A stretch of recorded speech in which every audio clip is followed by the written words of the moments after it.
The first generation wireless, 1G, was voice.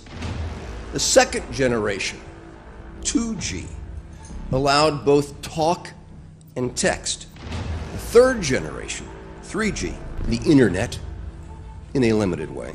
And today's technology, 4G, completed that digital migration. But if anyone tells you that they know the details of what 5G is going to become, run the other way. Bonjour à tous.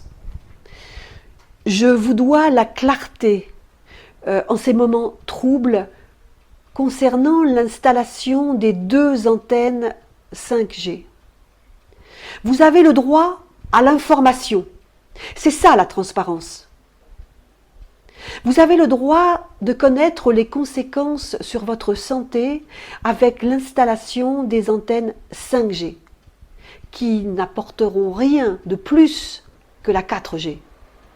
Lors de la dernière réunion du conseil municipal du 10 juillet, nous devions avoir le temps de monter une réunion publique.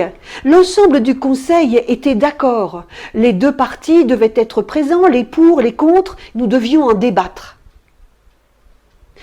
Mais ce matin-là, le maire a signé la non-opposition aux travaux. Il a consciemment laissé débattre le conseil sans dire que c'était déjà signé. Il a menti délibérément à ses colistiers. C'est inquiétant pour les 6 ans à venir. Nous recevons le 17 juillet un mail de sa part pour s'expliquer. Il dit « Je n'avais pas le choix ». Mais si! On a toujours le choix de protéger et d'informer sa population avec un tel projet. Il dit, le projet indique 3G, 4G. C'est vrai, c'est écrit. Mais c'est faux. C'est faux parce que notre source sûre, la personne que nous avons contactée, le commercial de Free,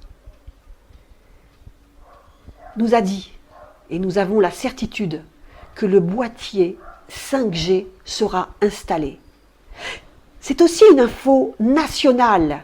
Free s'étend sur tout le territoire avec la 5G. De plus, M. Matteau l'a évoqué au dernier conseil.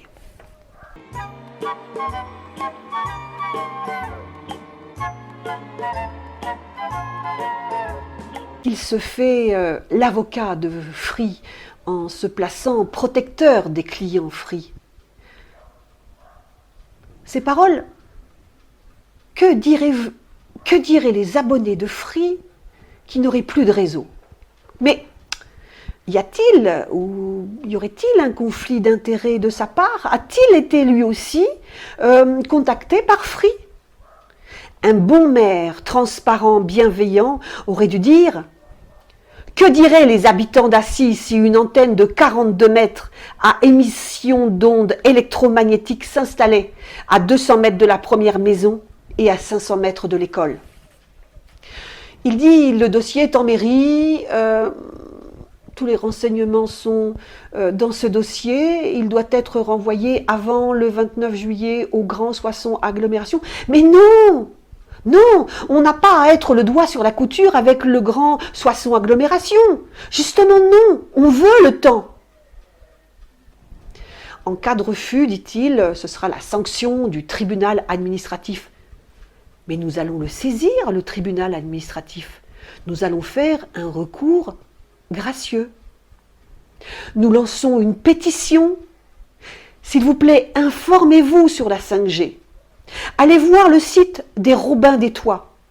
Allez voir le site de Nicolas Negri. Nous devons être nombreux à dire non.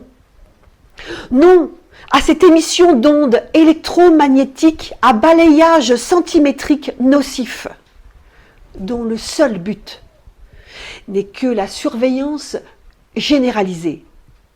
Et dans ce domaine, le patron de Free en connaît un rayon. Donc simplement, à un moment donné, vous vous faites prendre par la police. Oui.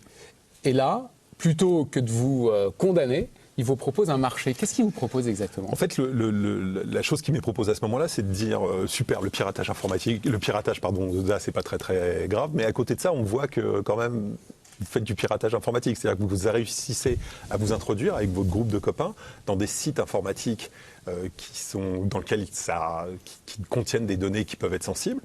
Bah, avancez et pourquoi pas, plutôt que de vous emmerder, essayons de constituer un groupe de jeunes personnes qui vont nous aider à connaître mieux cet écosystème et à avancer. Qui va nous aider? C'est qui le nous?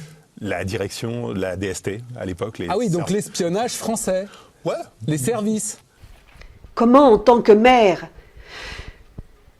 pouvez-vous accepter, cautionner que des gens puissent s'enrichir à titre privé sur la nuisance d'autrui?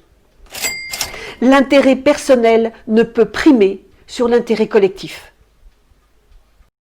Domino, domino, le printemps chante en moi, Dominique.